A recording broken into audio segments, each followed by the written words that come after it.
hvis vi skal leve op til alle de her certificeringer, vores bygninger skal have, hvordan skal vi sikre os, at vi når derhen, og hvordan bruger vi rent faktisk vores lokaler.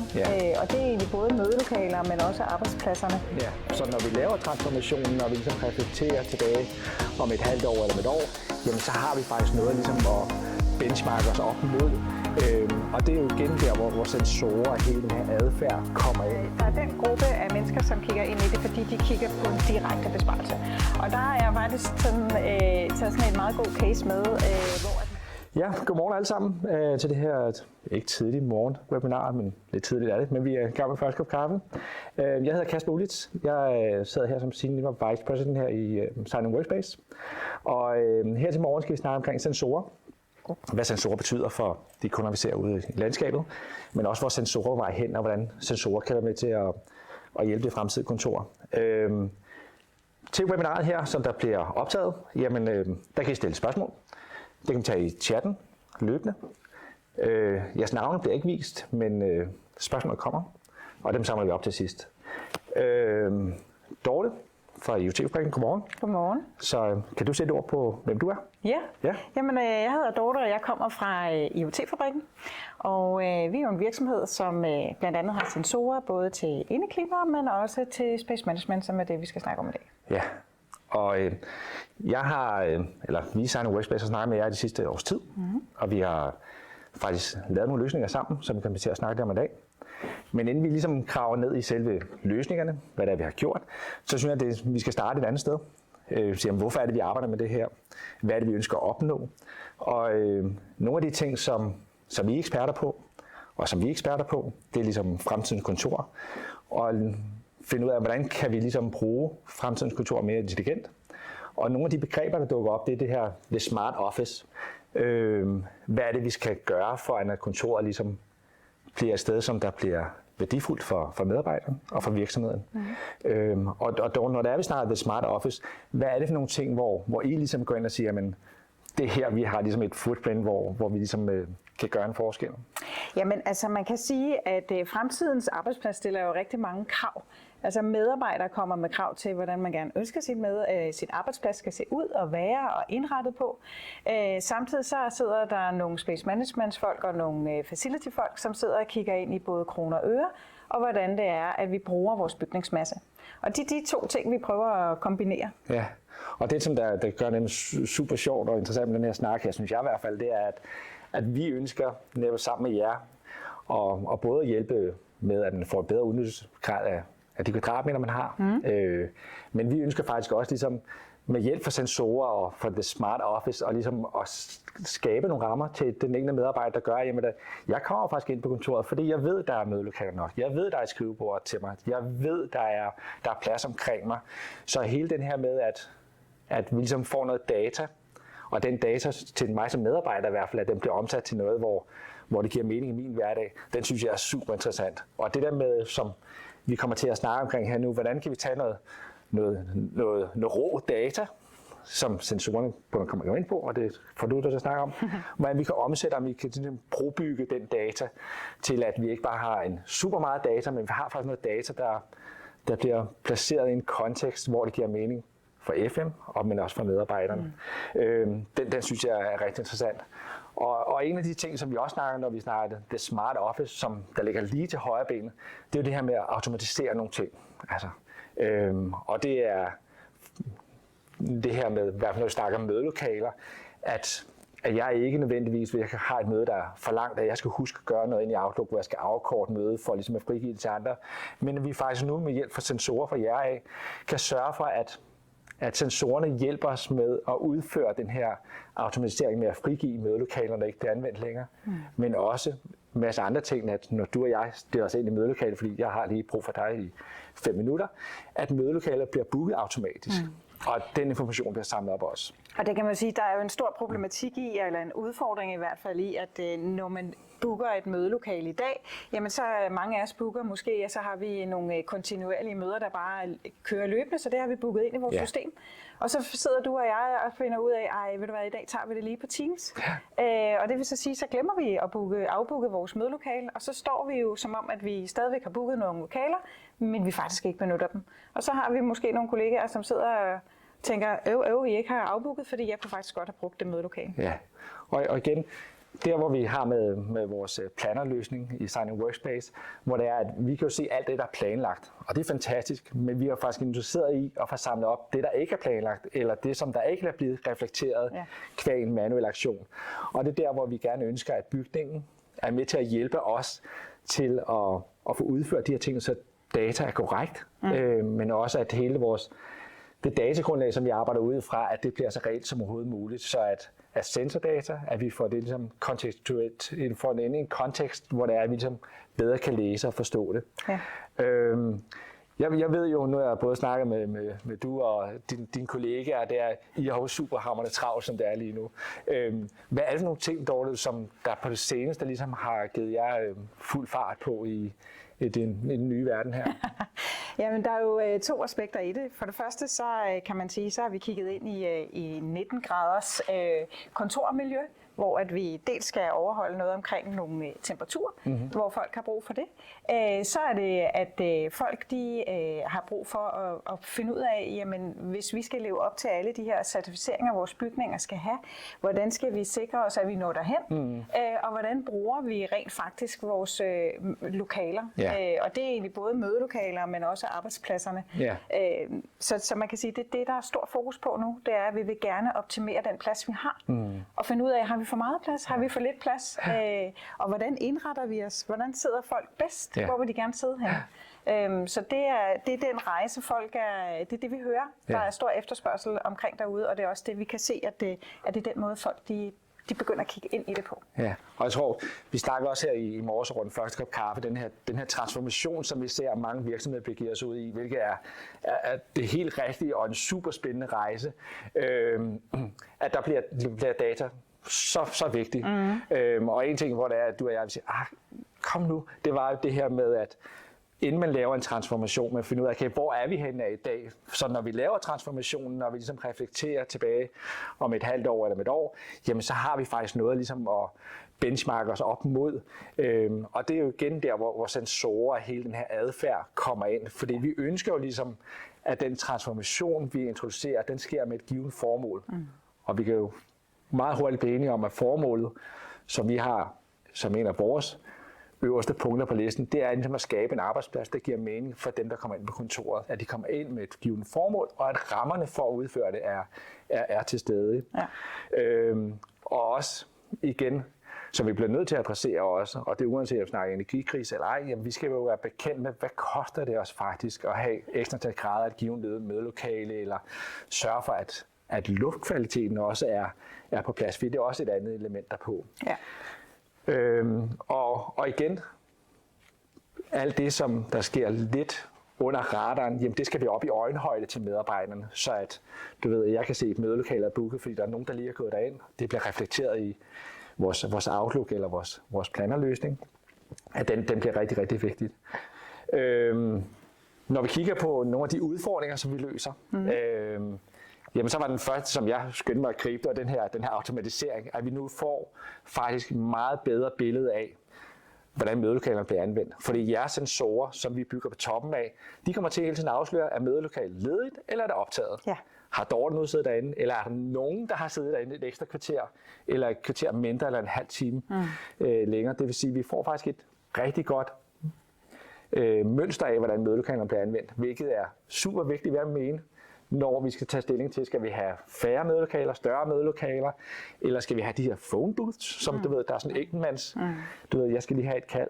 Men det er helt klart det er jo helt klart den vej, tingene går. For det første vil vi gerne kende vores udnyttelsesgrad i et mødelokale, vi vil gerne vide, hvor tit er det optaget, og hvornår er det optaget, men vi vil også gerne sikre os, at når det ikke er i brug, at andre har mulighed for at bruge det, og det er jo lige præcis det, vi kan bruge data til. Så man kan sige, at man går fra at have følelser og tanker og tro til egentlig at have noget viden omkring, hvordan er det her. Altså noget datagrundlag, noget faktuelt, man kan forholde sig til. Og når vi har det, så har vi også noget at arbejde med.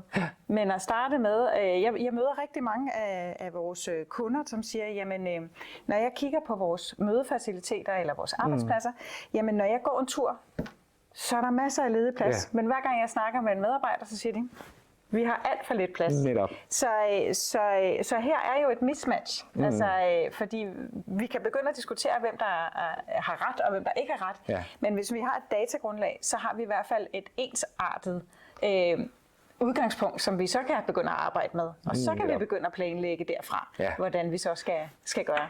Ja, og en af de ting, som vi snakker med vores kunder omkring, det er også noget med kommunikation at gøre også. Det er at sige, at nu når vi oplever, og datasensorerne registrerer, og vi er over i plannerløsningen for at afspejle tingene, som nogle gange er, så på toppen af den data kan man også sige, hvad er det, vi skal gøre vores kollegaer opmærksom på, når de booker mødelokaler?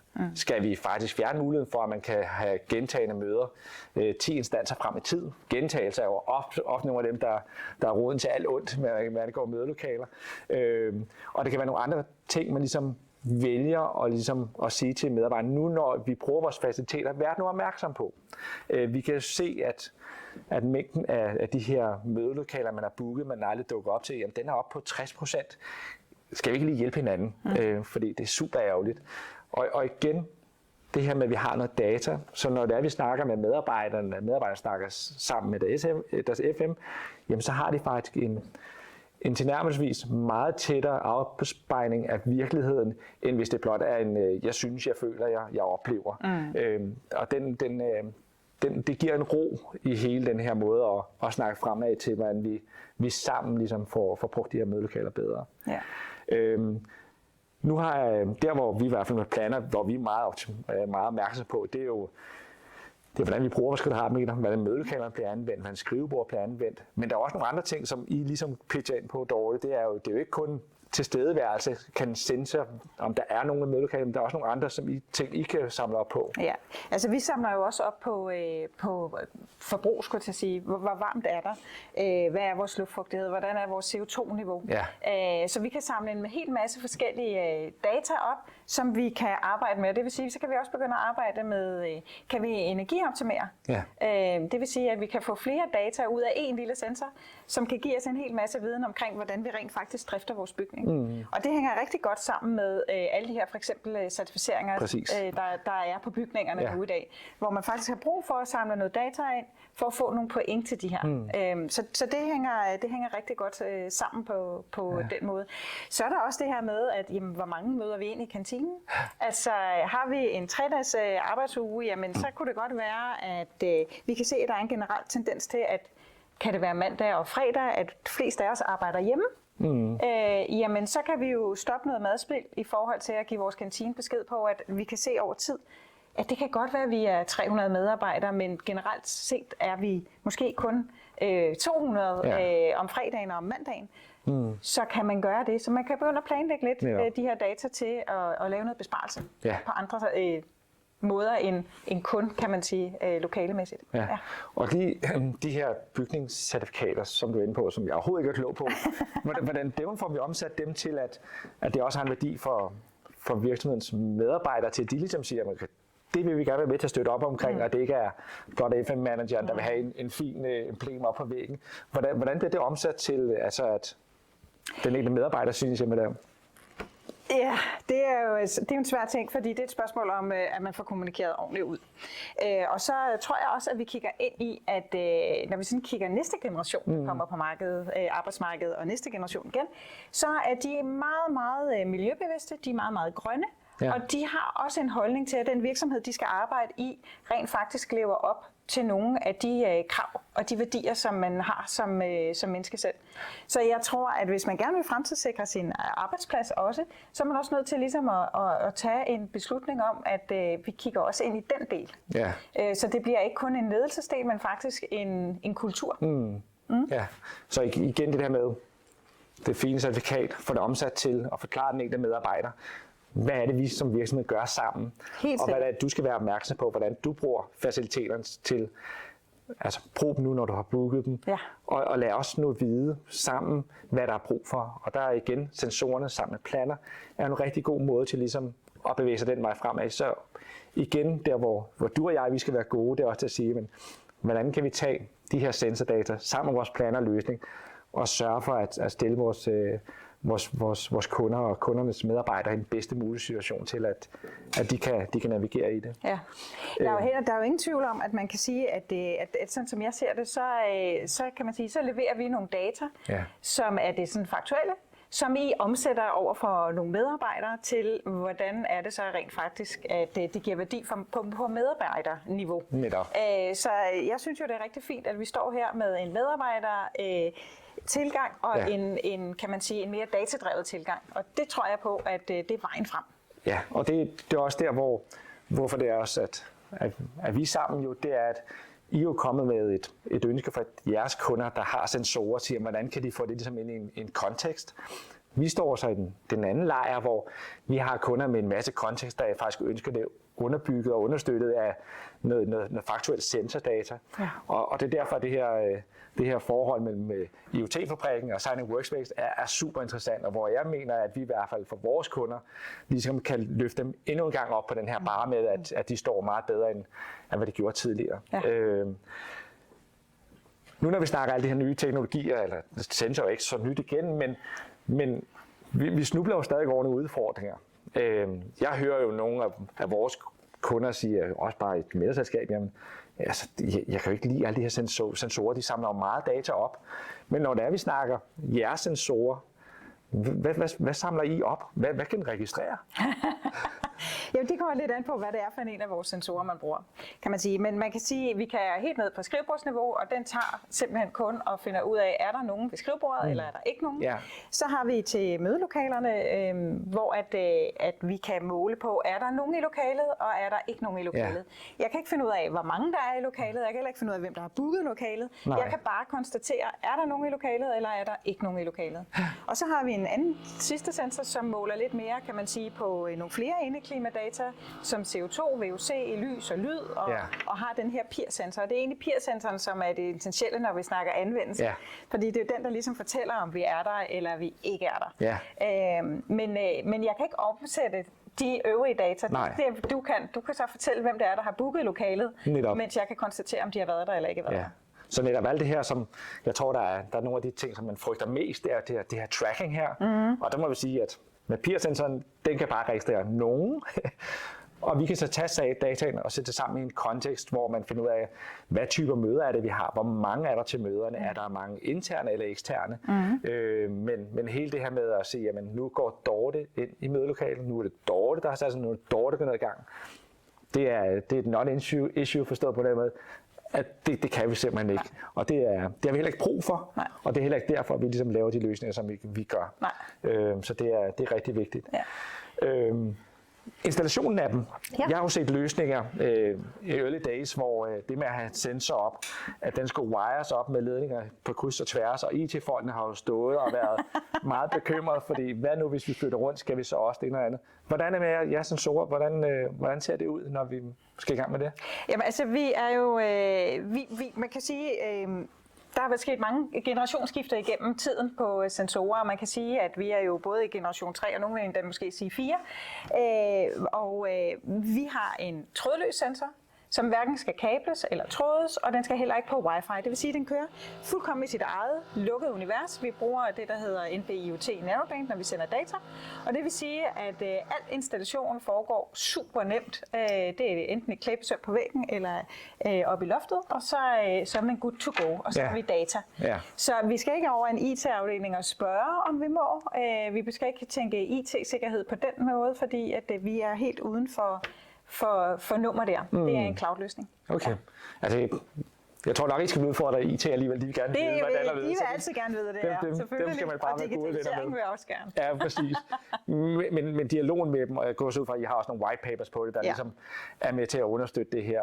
Så det er super vigtigt. Når det er jo om at gøre det nemt. Ja, præcis. Altså, ja. Og når det snakker med at gøre det nemt, det kan vi jo se med nogle af de kunder, vi har med at gøre, det er, at vi jo startet med en kunde, der ønsker vores plannerløsning til at hjælpe os med deres mødelokaler. De har startet med 5 mødelokaler, og vi kan jo bare se, at de går fra 5 til 10 til 50, op mod 600 mødelokaler, hvor man ligesom har rullet ud i små etaper. Vi ser der vores skrivebordsløsning, hvor man starter med enkelte afdelinger, for ligesom at følge med, hvad betyder det for vores virksomhed, hvad kan vi samle op og understøtte nu engang det, vi har behov for. jeg går ud fra, og det håber jeg, at man også kan gøre det med jeres, at vi kan tage enkelt, altså kunden kan sige, at hej Dorte, jeg har snakket med Kasper. Kan vi købe 5 sensorer til 5 års mødelokaler koblet op mod vores planerløsning? Ja. Det er der ikke noget problem i overhovedet. Overhovedet ikke. Altså, det er jo vidt forskelligt, hvor folk starter henne. Ja. Nogle tænker, at den her idé, det er vejen frem. Det har vi lavet en beslutning om, at det er den vej, vi går. Og så handler man ind på det. Og andre tænker, at jeg kunne godt tænke mig at prøve det af. Ja. Og starte et sted. Og så se, hvad det egentlig skaber. Altså, hvad skaber de her data mig af værdi? Og så bygger man videre på. Og jeg har helt samme oplevelse, som du selv har. At folk de starter, og så udvider de.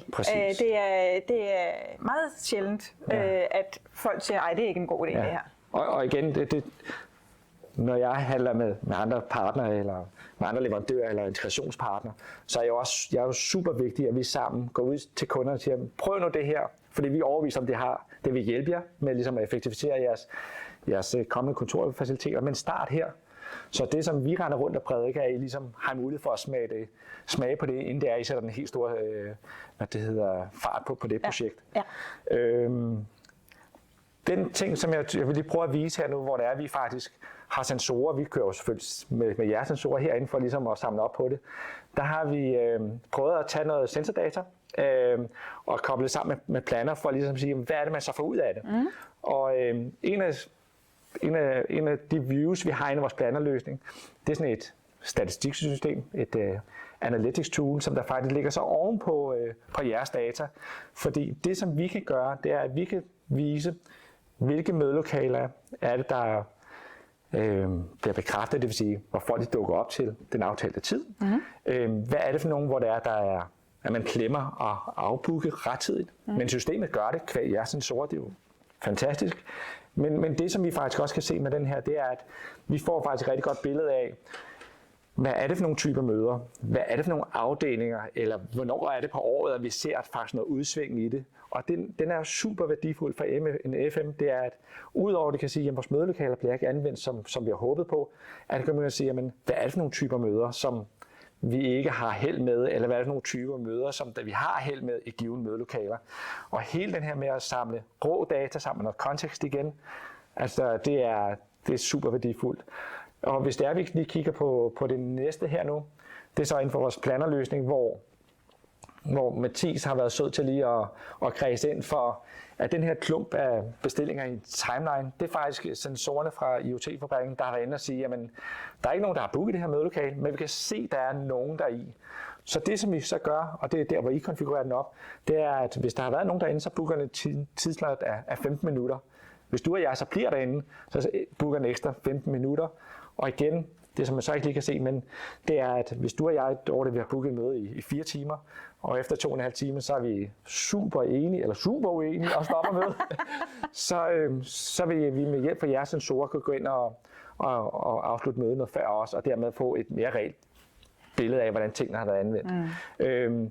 Og en ting, som hvis du kan sætte på ord på det, fordi det her med, hvornår noget frigives, hvad er det, I gør der for ligesom og fortælle os i planer, at nu er det ledigt. Hvordan er det, I kan skrue på det? Jamen, altså i bund og grund, så kan vi skrue på det på flere forskellige måder, og det kan vi ved, at man kan sige, at det er lidt ligesom vores carport-lys derhjemme. Når vi kører ind med bilen i carporten, så tænder vores automatiske lys i carporten. Vi kan nå ud, og vi kan tage vores varer bag i bilen, og vi kan gå hen og åbne vores hoveddør og gå ind, og så slukker lyset, når vi er kommet ind. Og den tidsinterval, der er fra vi kommer ind i carporten til lyset slukker, den kan vi indstille. Og det er egentlig det samme, vi gør på sensorniveau. Så du og jeg, vi kan beslutte os for, at i det her specifikke mødelokale, der skal være en eller anden tidslomme, der hedder for eksempel 15 minutter, før at vi frigiver et lokale.